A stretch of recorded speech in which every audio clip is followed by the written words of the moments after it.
पश्चिमी एशिया में युद्ध की आग अब सिर्फ दो देशों तक सीमित नहीं रह गई है। ईरान के सर्वोच्च नेता अयातुल्ला अली खामनेई की मौत के बाद पूरे मिडिल ईस्ट में तनाव खतरनाक स्तर तक पहुंच चुका है। नमस्कार, मैं आपके साथ विभा उपाध्याय और आप देख रहे हैं न्यूज़ 18 बिहार झारखंड का डिजिटल प्लेटफॉर्म। सायरन की आवाज, आसमान में गूंजते धमाके और हर पल बढ़ता डर। लेकिन इस संकट के बीच सबसे ज्यादा चिंता भारत के हजारों परिवारों को सता रही है, क्योंकि उनके अपने लोग अभी भी UAE, Dubai, Qatar, Kuwait, Bahrain, Iran और इजराइल में फंसे हुए हैं। सोशल मीडिया पर लगातार ऐसे वीडियो सामने आ रहे हैं जहां भारतीय छात्र और मजदूर भारत सरकार से सुरक्षित वतन वापसी की गुहार लगा रहे हैं। दुबई में रह रहे दिल्ली के राजीव श्रीवास्तव की बात सिर्फ अकेली नहीं है। इन जैसे हजारों लोग हैं जो ये चाहते हैं कि उन्हें सुरक्षित अपने वतन यहाँ की सरकार लेकर आए। युद्ध शुरू होने के बाद शुरुआत के हालात सब कुछ सामान्य नजर आ रहे थे, लेकिन जैसे जैसे ईरान के धर्मगुरु की मौत की खबरें फैली, माहौल अचानक से तनावपूर्ण हो गया। अब हालात इतने बदल चुके हैं कि कई इलाकों में सुरक्षा गाइडलाइंस तक जारी कर दी गई हैं। खतरे वाले इलाकों में ऊंची इमारतों तक को खाली कराया जा रहा है और लोगों से सतर्कता बरतने को कहा गया है। इधर ईरान में हालात और भी ज्यादा भयावह बताए जाते हैं। दिल्ली के निजामुद्दीन के रहने वाले शाहिद की बात करें तो वो कहते हैं कि उनका भाई अफरोज वहाँ मेडिकल की पढ़ाई कर रहा है, लेकिन अब कई दिनों से वो बंकर और घरों में कैद होकर रह गए हैं। हर तरफ सिर्फ और सिर्फ अगर कुछ सुनाई देता है तो सायरन और धमाकों की आवाज़ें ही।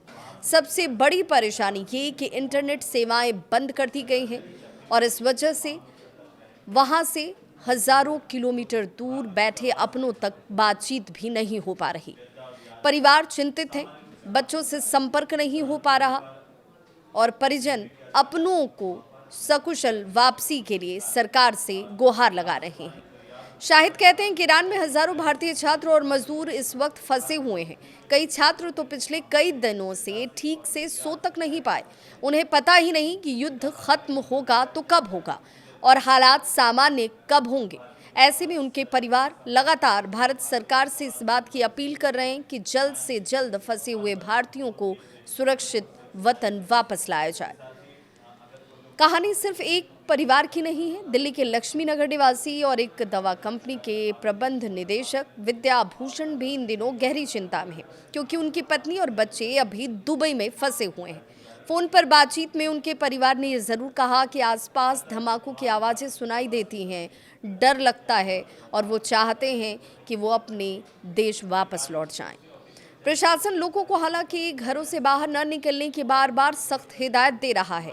इतना ही नहीं, वीडियो साझा करने पर भी रोक लगाई गई है और नेटवर्क लोड कम करने के लिए लोगों से कम बातचीत करने को कहा गया है।